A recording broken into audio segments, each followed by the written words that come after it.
ನಮಸ್ಕಾರ ಮಕ್ಕಳೇ, ಇದು ಗಣಿತ 9ನೇ ತರಗತಿ ಭಾಗ 2 ಅಧ್ಯಾಯ 11 ಮೇಲ್ಮೈ ವಿಸ್ತೀರ್ಣಗಳು ಮತ್ತು ಘನಫಲಗಳು. ಈ ಪಾಠದಲ್ಲಿ ಇದನ್ನು ನಾವು ಅಭ್ಯಾಸ 11.4ರಲ್ಲಿರ್ತಕ್ಕಂಥ ಎರಡನೇ ಲೆಕ್ಕವನ್ನು ಮಾಡೋಣ.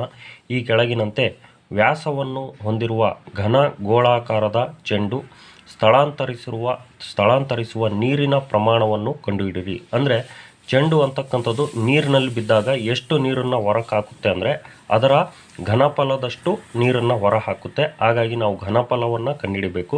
ಗೋಳದ ಘನಫಲ ಕಂಡುಹಿಡಿಯೋ ಸೂತ್ರ ಈಗಾಗಲೇ ನಿಮ್ಗೆ ಗೊತ್ತಿದೆ, 3/4 πr³ ಅಂತ. ಇಲ್ಲಿ r ಬೆಲೆ ಹಾಕ್ಬೇಕಂದ್ರೆ ತ್ರಿಜ್ಯ.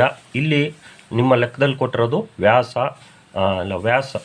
ಕೊಟ್ಟದಾನೆ 28 ಸೆಂಟಿಮೀಟ್ರು. ವ್ಯಾಸ ತ್ರಿಜ್ಯದ 2ರಷ್ಟು ಇರುತ್ತದೆ. ನಾವು ಇದನ್ನು ಅರ್ಧ ಮಾಡ್ಕೊಂಡ್ಬಿಟ್ರೆ ನಮಗೆ ತ್ರಿಜ್ಯ ಸಿಗುತ್ತೆ.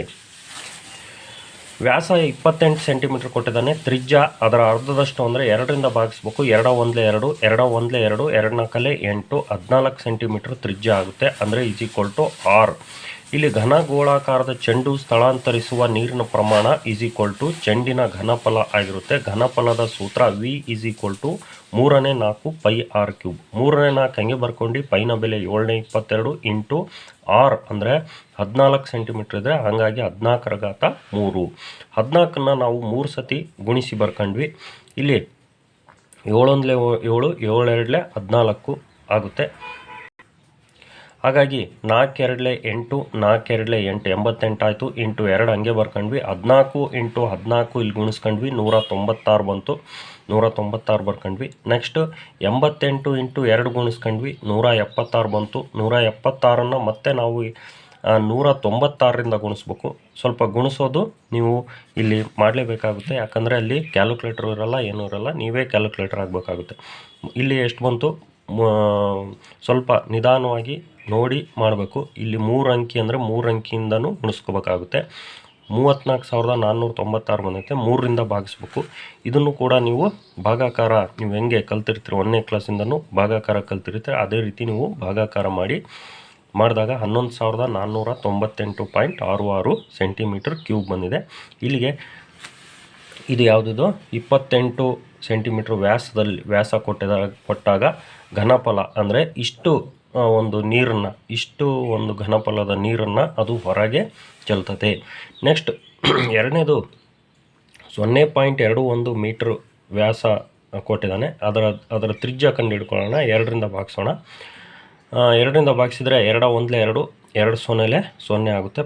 ಪಾಯಿಂಟ್ ಆಗುತ್ತೆ. 2 1 2 ಆಗುತ್ತೆ. ಇಲ್ಲಿ 1 ಇಳಿಸ್ಕೊಳ್ತೀವಿ, ಅದಕ್ಕೆ 2 0 0 ಅಂತ ನಾವು ಭಾಗಿಸ್ತೀವಿ. ಇಲ್ಲಿ 1 ಉಳಿತತೆ. ಆಮೇಲೆ ಮತ್ತೆ ಪಾಯಿಂಟ್ ಇಟ್ಟು 0 ಬರುತ್ತೆ. ಅಲ್ಲ, ಪಾಯಿಂಟ್ ಅಲ್ಲಿ ಮೊದಲೇ ಇದೆಯಲ್ಲ, ಮತ್ತೆ 0 10 2 5 10 ಅಂದರೆ ಎಷ್ಟು 0.105 ಮೀಟರ್ ಇದು ತ್ರಿಜ್ಯ ಆಗುತ್ತೆ. ಆದರೆ ನಾವು ತ್ರಿಜ್ಯವನ್ನು ನಾವು ಪಾಯಿಂಟ್ನಲ್ಲಿ ಬರೆಯೋದು ಬೇಡ, ಇದೇ ಭಿನ್ನರಾಶಿಯಲ್ಲಿ ಬರ್ಕೊಳ್ಳೋಣ. ಈ ಸೂತ್ರ ಹಾಕ್ಕೊಳ್ಳೋಣ. V 3/4 πr³. ಇದು ಘನಫಲ ಕಂಡುಹಿಡಿಯೋ ಸೂತ್ರ. 3/4 ಹಂಗೆ ಬರ್ಕೊಂಡ್ವಿ. ಪೈನ ಬೆಲೆ 722 ಇಂಟು r ಅಂದರೆ 2ನೇ 0.21.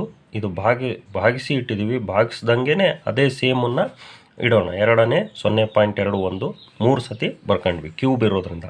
ನೆಕ್ಸ್ಟ್ 7ರ ಮಗ್ಗಿಂದ 0.21 ಭಾಗಿಸಿದರೆ 0.07 ಆಗುತ್ತೆ. ಮತ್ತು 3 ಮಗ್ಗಿಯಿಂದ ಭಾಗಿಸಿದರೆ 0.07 ಆಗುತ್ತೆ. ಮತ್ತು 7ರಿಂದ 0.07 ಭಾಗಿಸಿದರೆ 0.01 ಉಳಿತು. ನೆಕ್ಸ್ಟ್ 2ರಿಂದ 2 2 4 ಮತ್ತು 2ರಿಂದ 2 1 2 ಇದು 1 ಉಳಿತು. ನೆಕ್ಸ್ಟ್ ಈ 2ರಿಂದ 2 1 2 2 1 2 ಇಲ್ಲಿ 11 ಉಳಿತು. 0.11 ಹೆಂಗಿದು ಇಲ್ಲಿ ಇವೆರಡು ಗುಣಿಸ್ಬಿಡೋಣ. 11 1 11 ಇಲ್ಲಿ ಪಾಯಿಂಟ್ ಬಿಟ್ಟು 2 ಅಂಕಿ ಇದಾವಲ್ಲ, 2 ಅಂಕಿ ಬಿಟ್ಟು ಪಾಯಿಂಟ್ 0.11 ಇಂಟು ಇವೆರಡು ಗುಣಿಸೋಣ. ಇವೆರಡು ಗುಣಿಸಿದಾಗ 0.0441 ಬಂದಿದೆ. ಇವೆರಡು ಗುಣಿಸಿದಾಗ 0.004851 ಉತ್ತರ ಬಂದಿದೆ. ಅಂದರೆ ಇಷ್ಟು ಮೀಟರ್ ಕ್ಯೂಬ್ ನೀರನ್ನು ಚೆಂಡು ಅದು ಸ್ಥಳಾಂತರಿಸುತ್ತೆ ಅಂತಕ್ಕಂಥದ್ದು. ಇಲ್ಲಿಗೆ 2ನೇ ಲೆಕ್ಕ ಮುಗಿತು ಮಕ್ಕಳೇ. ಮುಂದಿನ ವಿಡಿಯೋದಲ್ಲಿ ನಾವು 3ನೇ ಲೆಕ್ಕ ಮಾಡೋಣ ಮಕ್ಕಳೇ. ಗುಡ್ ಲಕ್ ಮಕ್ಕಳೇ.